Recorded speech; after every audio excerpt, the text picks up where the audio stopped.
Hi everybody, Nick here from AI TV. We're broadcasting live from the floor of AI Expo Africa 2022, our 5th anniversary edition. It gives me great pleasure to welcome Walter, who's the AI EMEA lead, or AI technical lead EMEA for Intel, based in Italy. Welcome to the show, Walter. Great to have you. Thank you. I'm glad to be here, and hi everyone. So you did a great keynote this morning. I had a lot of positive feedback from it. You did a workshop yesterday. Tell us a little bit more about you, Walter, and what you do in Intel. Yeah, so I'm the AI technical lead for EMEA, and that means that I spend my days talking to customers and partners about what we're doing in AI, either software and hardware, as well as provide the first technical support to make things happen, really, like POCs and testing out equipment. Okay. Now that must keep you busy, right? Well, yeah, a little bit. Yeah, the portfolio is expanding.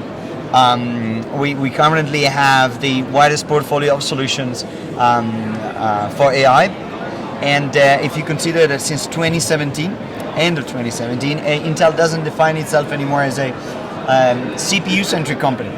It defines itself as a data-centric company, because there's this revolution, and it starts with data, and you need to be able to have the technology to host the data, to manage the data in an efficient way, but also, especially nowadays, in a secure way.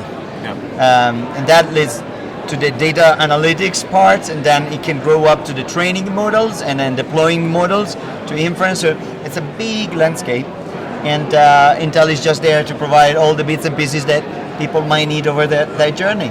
Now it's interesting you mentioned that everyone knows Intel for the chips, and I think you're making a big investment in the US in a new manufacturing center, I think, is that? Not only in the US, in the Ohio, but also in EMEA, in Europe. Okay, interesting. It's a massive investment for the manufacturing. Because these things aren't easy to build, are they? You can't just build it in 6 months and. No, and you need to invest to build the manufacturing capability. But I think the extreme value add that Intel brings there is not just not just the fundings that it will get and create a lot of jobs for the locals. It's also the 50+ year of experience that we have in making this stuff, right? It's not something that we wake up one day and it's like, oh, let's do an investment here. It's really... these take time, right? Yeah, absolutely. It's going to be a long journey, but ultimately we think is the right journey to take. And there's an explosion of new technologies, new devices. Yeah, it's crazy.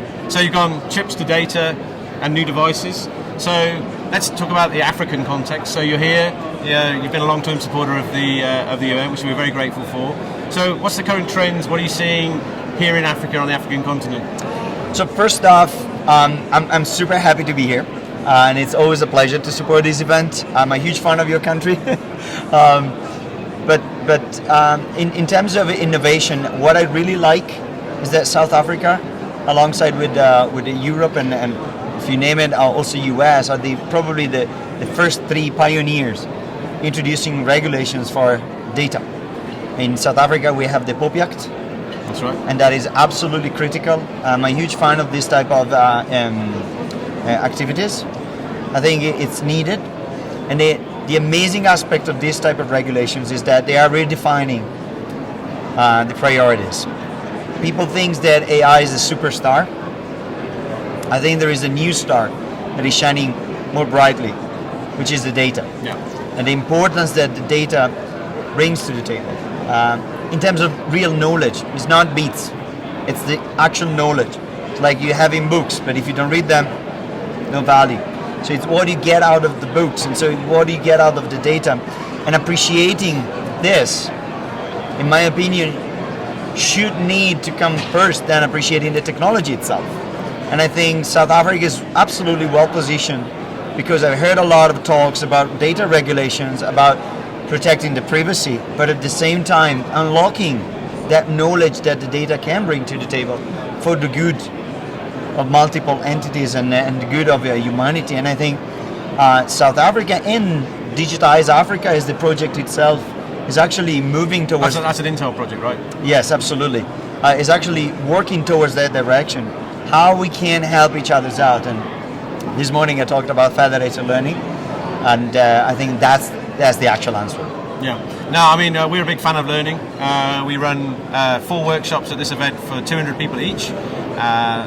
whilst not everyone turns up, it's a missed opportunity in my opinion, but these guys are giving a free training course for up to 200 young people. We believe that actually learning about this discipline is the first step to changing your career. So it's great that you guys came on board and supported that, and I think that's where we got a really close synergy with you guys. So let's look at the future now. I mean, where we started with this event in 2018 and where we are now, I mean, so much has changed. You can create your own art. You've got all these new tools. I mean, it's just an explosion. I mean, what are you seeing in some of the trends? Again, new paradigm to leverage the data, the knowledge in the data, but being respectful of the regulations. I think that is a top one. The other super, let's say, emerging, but it's always been there. But now people are starting appreciating more the value of that aspect is security and privacy. Yeah. Security as a technology manufacturer, we are embedding in the latest generation of our processor units a secure enclave. It's a software guard extension, the acronym is SGX. This is just one tiny contribution to add layers of security, because you can never claim 100% security, right? Yeah. Because while you are designing... The human tends to be the worst offender, absolutely. Right? It's not the chip. Absolutely.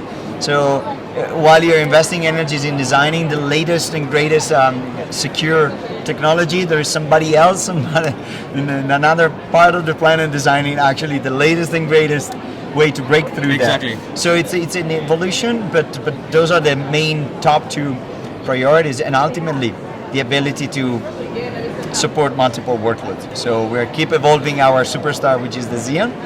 Plus, we have announced a lot of evolution on the graphic cards that we actually created, and super excited about that.